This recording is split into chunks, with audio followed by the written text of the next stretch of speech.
আসসালামু আলাইকুম। শুভেচ্ছা জানাচ্ছি বাংলাভিউ সংবাদে। সাথে আছি আমি চৌধুরী নাদিরা। প্রথমেই শিরোনাম। গ্যাসের অপচয় রোধে সিলেটে 50,000 গ্রাহকের লাইনে বসছে প্রিপেড মিটার, কমবে গ্রাহকের খরচও। সিলেট নগরীতে অপরিকল্পিত উন্নয়ন, বছর জুড়ে বিড়ম্বনার শিকার নগরবাসী।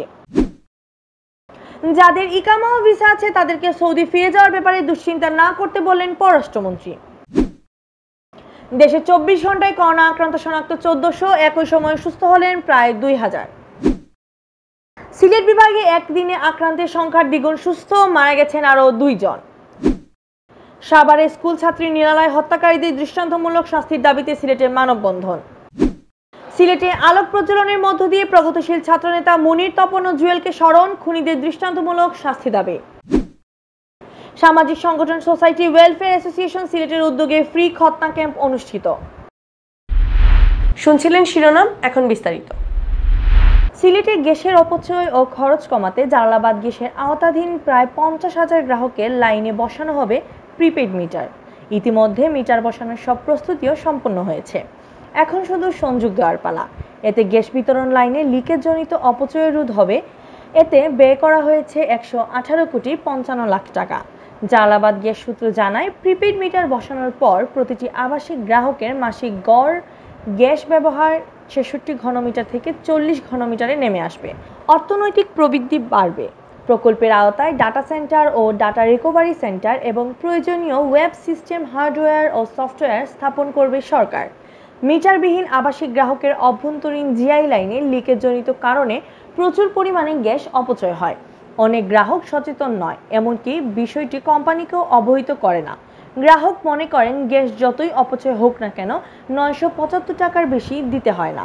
জালালাবাদ গ্যাসের অধিভুক্ত এলাকার গৃহস্থালির পর্যায়ে প্রিপেড মিটার স্থাপন করা হলে জিআই লাইনে লিকেজজনিত গ্যাসের ব্যয় গ্রাহককে বহন করতে হবে। ফলে লিকেজ বন্ধ করার জন্য তারা দ্রুত ব্যবস্থা নেবেন, সংশ্লিষ্টদের এ বিষয়ে অবহিত করবেন। গ্যাসের অপচয় রোধ করা সম্ভব হবে।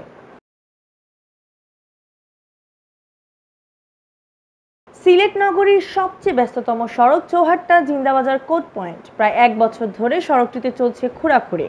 কখনো রাস্তা সম্প্রসারণ, আবার কখনো ড্রেনেজ সংস্কার, আবার কখনো হচ্ছে আন্ডারগ্রাউন্ড বিদ্যুৎ সঞ্চালন লাইনের কাজ। ফলে রোদে ধুলোবালি আর বৃষ্টিতে কাদামাটিতে প্রায় 1 বছর ধরেই নগরবাসীকে পোহাতে হচ্ছে এমন দুর্ভোগ। এই অবস্থায় কেবল চৌহাট্টা জিন্দাবাজার কোর্ট পয়েন্ট সড়কেই নয়, প্রায় পুরো নগরীতেই বছর জুড়ে এভাবে চলছে খোঁড়াখুঁড়ি। অথচ পরিকল্পিতভাবে এসব কাজ করলে নগরবাসীকে এত দীর্ঘ সময় ধরে দুর্ভোগ পোহাতে হতো না বলে মনে করছেন সচেতন নাগরিক সমাজের প্রতিনিধিরা। সিলেট নগরীর প্রায় 1 বছর ধরে চলছে রাস্তা সংস্কার, সম্প্রসারণ ও রাস্তার পাশে ড্রেনেজ ব্যবস্থার উন্নয়ন কাজ। কোনো পরিকল্পনা ছাড়াই কাজ শুরু করায় একই স্থানে বছরে একাধিকবার খোঁড়াখুঁড়ি করতে হচ্ছে। কখনো সম্প্রসারণের জন্য, আবার কখনো ড্রেনেজ ব্যবস্থা সংস্কারের জন্য রাস্তা কাটা হচ্ছে।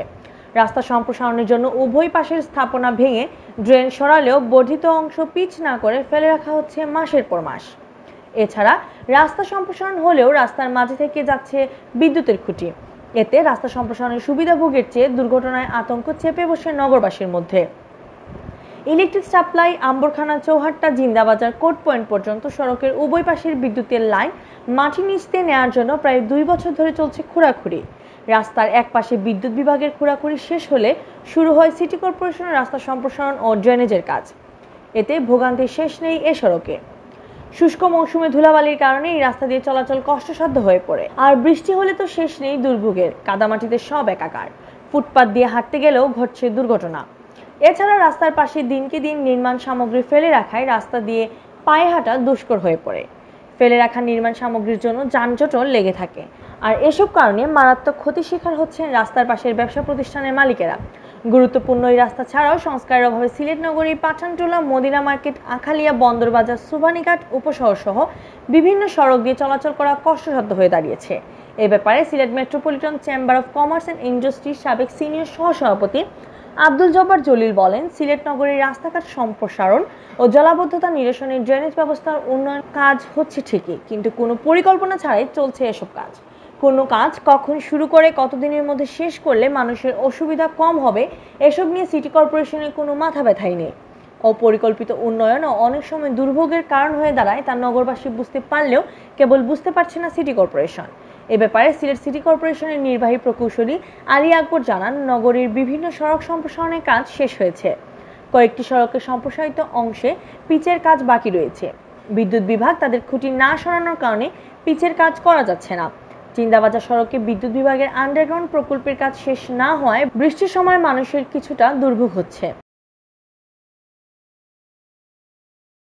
পররাষ্ট্রমন্ত্রী একে আব্দুল মোমেন বলেছেন, যাদের ইকামা ভিসা আছে কিন্তু দেশে এসে করোনার কারণে আটকা পড়েছেন তাদের সবাই সৌদি আরব যেতে পারবেন, কোনো জটিলতা হবে না। এজন্য সৌদি কর্তৃপক্ষের সঙ্গে যোগাযোগ রক্ষা করা হচ্ছে বলেও জানান পররাষ্ট্রমন্ত্রী। শুক্রবার ফরেন সার্ভিস একাডেমি সুগন্ধা এর নবনির্মিত কমপ্লেক্স উদ্বোধনের অনুষ্ঠানে যোগ দেন পররাষ্ট্রমন্ত্রী একে আব্দুল মোমেন। প্রধানমন্ত্রী শেখ হাসিনা অনলাইনে যুক্ত হয়ে এর উদ্বোধন করেন। সৌদি প্রবাসীদের টিকিটের ভিড় নিয়ে মোমেন বলেন, যদিও বিষয়টি দুঃখজনক, কিন্তু যারা আগে থেকে টোকেন নিয়েছিলেন তারা তো আগেই যাবেন, পর্যায়ক্রমে সবাই যাবেন, দুশ্চিন্তার কোনো কারণ নেই। অনুষ্ঠানে অন্যান্যদের মধ্যে পররাষ্ট্রমন্ত্রী শাহরিয়ার আলম, পররাষ্ট্র সচিব মাসুদ বিন মোমেন, ঢাকায় নিযুক্ত জাতিসংঘের আবাসিক প্রতিনিধি মিয়া শেপ্পুও বক্তব্য রাখেন। সারা দেশে গেল 24 ঘন্টায় নতুন করোনায় আক্রান্ত হয়েছেন প্রায় 1400, একই সময়ে সুস্থ হয়েছেন প্রায় 2000, আর করোনা আক্রান্ত হয়ে মারা গেছেন আরও 21 জন। গেল 24 ঘন্টায় যে 21 জন মারা গেছেন তার মধ্যে 14 জন পুরুষ ও 7 জন নারী। তাদের সকলেই মারা গেছেন হাসপাতালে চিকিৎসাধীন অবস্থায়। এ নিয়ে দেশে করোনায় মৃতের সংখ্যা দাঁড়ালো 5093 জন। শুক্রবার স্বাস্থ্য অধিদপ্তরের অতিরিক্ত মহাপরিচালক অধ্যাপক ডাক্তার নাসিমা সুলতানা স্বাক্ষরিত করোনা বিষয়ক এক সংবাদ বিজ্ঞপ্তিতে এসব তথ্য জানানো হয়। করোনা ভাইরাস শনাক্তে গেল 24 ঘন্টায় 103টি পরীক্ষাগারে 12,593টি নমুনা সংগ্রহ করা হয়। এর মধ্যে পরীক্ষা করা হয় 12,473টি নমুনা। পরীক্ষায় করোনা পজিটিভ হিসাবে শনাক্ত হন 1,383 জন। ফলে দেশে মোট শনাক্ত রোগীর সংখ্যা দাঁড়ায় 3,56,767 জন। বিজ্ঞপ্তিতে বলা হয়েছে, গেল 24 ঘন্টায় সুস্থ হয়েছেন 1,932 জন। এ নিয়ে মোট সুস্থ রোগীর সংখ্যা দাঁড়ালো 2,67,024 জনে। সিলেট বিভাগে গেল 24 ঘন্টায় করোনা থেকে সুস্থ হয়েছেন 63 জন, আর নতুন আক্রান্ত শনাক্ত হয়েছেন 33 জন। এছাড়া করোনা আক্রান্ত হয়ে মারা গেছেন আরও 2 জন। গেল 24 ঘন্টায় সুস্থ হওয়া 63 জন সহ সিলেট বিভাগে মোট সুস্থ রোগীর সংখ্যা দাঁড়িয়েছে 10,139 জন। এর মধ্যে সিলেট জেলায় 5,270 জন, সুনামগঞ্জে 2,045 জন, হবিগঞ্জের 1,291 জন ও মৌলভীবাজারে 1,533 জন। গেল 24 ঘন্টায় করোনায় আক্রান্ত হয়ে মারা গেছেন 2 জন, আর এ নিয়ে মৃতের সংখ্যা দাঁড়ালো 214 জন। করোনায় মারা যাওয়াদের মধ্যে শুধুমাত্র সিলেট জেলার 155 জন, বাকিদের মধ্যে সুনামগঞ্জের 23 জন, হবিগঞ্জের 15 জন ও মৌলভীবাজারের 21 জন। বৃহস্পতিবার উসমানী মেডিকেল কলেজ ও শাহজালাল বিশ্ববিদ্যালয়ের ল্যাবে করোনা রোগী শনাক্ত হয়েছেন আরও 33 জন, আর এই নিয়ে সিলেট বিভাগে মোট আক্রান্তের সংখ্যা দাঁড়িয়েছে 12,485 জন। এর মধ্যে সিলেট জেলায় 6,759 জন, সুনামগঞ্জে 2,308 জন, হবিগঞ্জের 1,736 জন ও মৌলভীবাজার জেলার 1,682 জন।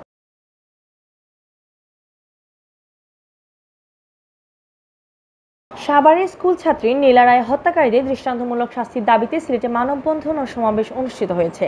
শুক্রবার বিকেলে নগরের আম্বরখানায় দলীয় কার্যালয়ের সামনে সমাজতান্ত্রিক মহিলা ফোরাম ও সমাজতান্ত্রিক ছাত্র ফ্রন্ট সিলেট মহানগর শাখার উদ্যোগে এ কর্মসূচি পালিত হয়। সমাজতান্ত্রিক মহিলা ফোরামের সংগঠক ময়না কর্মকারের সভাপতিত্বে ও ছাত্রফ্রন্টের আহ্বায়ক সঞ্জয় শর্মার পরিচালনায় মানববন্ধনে বক্তব্য রাখেন বাসদ সিলেটের সমন্বয়ক আবু জাফর, জেলা সদস্য প্রণবজ্যোতি পাল, মহিলা ফোরামের মণি দাস, ছাত্রফ্রন্টের সাবেক সভাপতি পাপ্পু চন্দ। মানববন্ধনে বক্তারা বলেন, দেশে একের পর এক নারী নির্যাতনের ঘটনা ঘটে চলেছে। বিচারহীনতা সংস্কৃতি, বিচারের দীর্ঘসূত্রতা, ভোগবাদী রাজনীতি নারী শিশু নির্যাতনের জন্য দায়ী। সিলেটে আলোক প্রজ্বলনের মধ্য দিয়ে খুন হওয়া প্রগতিশীল ছাত্রনেতা মুনির কিবরিয়া চৌধুরী, তপনজ্যোতি দে ও এনামুল হক জুয়েলকে স্মরণ করা হয়েছে। বৃহস্পতিবার সিলেট কেন্দ্রীয় শহীদ মিনার প্রাঙ্গণে এই কর্মসূচি আয়োজন করে মৌলবাদ ও সাম্প্রদায়িকতা বিরোধী সাংস্কৃতিক মোর্চা। আলোক প্রজ্বলনের পূর্বে উদ্যোক্তারা বলেন, সিলেটের এই 3 তরুণকে হত্যার মধ্য দিয়ে জামায়াত শিবিরের সাম্প্রদায়িক খুনে রাজনীতির বিস্তার লাভ করে, কিন্তু আজ পর্যন্ত এই 3 জন খুনিদের চিহ্নিত করা সম্ভব হয়নি। বক্তারা মনির, তপন, জুয়েল হত্যা মামলায় পুনরায় চালু করে পুনঃ তদন্তের মাধ্যমে খুনিদের চিহ্নিত ও বিচারের আওতায় নিয়ে আসার দাবি জানান। আলোক প্রজ্বলনের পূর্বে উদ্যোক্তাদের পক্ষে বক্তব্য রাখেন মৌলবাদ ও সাম্প্রদায়িকতা বিরোধী সাংস্কৃতিক মোর্চার আহ্বায়ক মিশফাক আহমদ মিশু ও দেবাশিস দেবু। তারা বলেন, 2011 সাল থেকে প্রতি বছর আমরা এই দিনটি পালন করে আসছি। নৃশংস হত্যাযজ্ঞের এই দিনটিকে মৌলবাদ ও সাম্প্রদায়িকতা বিরোধী দিবস হিসেবে পালন করে থাকি। প্রতি বছর আলোর মিছিল সহ বিভিন্ন কর্মসূচির মধ্য দিয়ে দিবসটি পালন করা হলেও এবার করোনা সংক্রমণের কারণে সীমিত আকারে পালন করা হয়েছে। আলোক প্রজ্বলন কর্মসূচিতে উপস্থিত ছিলেন বাসদ সিলেটের সমন্বয়ক আবু জাফর, জাসদ সিলেটের শাখার সাধারণ সম্পাদক কে কিবরিয়া চৌধুরী, সম্মিলিত নাট্য পরিষদের সিলেটের সাধারণ সম্পাদক রজত কান্তি গুপ্ত সহ বিভিন্ন শ্রেণী পেশার মানুষ।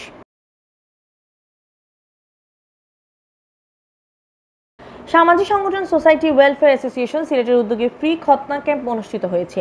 শুক্রবার সকালে গোলাপগঞ্জের আমরা ইউনিয়নের গাগুয়া সরকারি প্রাথমিক বিদ্যালয়ে এ ক্যাম্প অনুষ্ঠিত হয়। খতনা ক্যাম্পে চিকিৎসা দেন ডাক্তার আব্দুল বাসিত। খতনার পাশাপাশি ফ্রি ঔষধও দেওয়া হয়। ক্যাম্পে তত্ত্বাবধানে ছিলেন সংগঠনের সভাপতি মোহাম্মদ হাবিবুর রহমান। খতনা ক্যাম্পে সহযোগিতা করেন সংগঠনের প্রতিষ্ঠাতা সদস্য আমেরিকা প্রবাসী সজীব আহমদ চৌধুরী রোবেল ও সোসাইটির অন্যান্য সদস্যরা। এছাড়া ক্যাম্পে স্বেচ্ছাসেবী হিসেবে দায়িত্ব পালন করেন সংগঠনের সহসাধারণ সম্পাদক আশরাফুল আলম, আব্দুল আজিজ তামিম ও সমাজ কল্যাণ সম্পাদক ফরহাদ আহমদ। এতক্ষণ শুনছিলেন বাংলাভিউ সংবাদ। রাত 11টায় প্রচারিত হবে সিলেটের আঞ্চলিক ভাষার সংবাদ। দেখার আমন্ত্রণ রইল। সাথে থাকার জন্য ধন্যবাদ।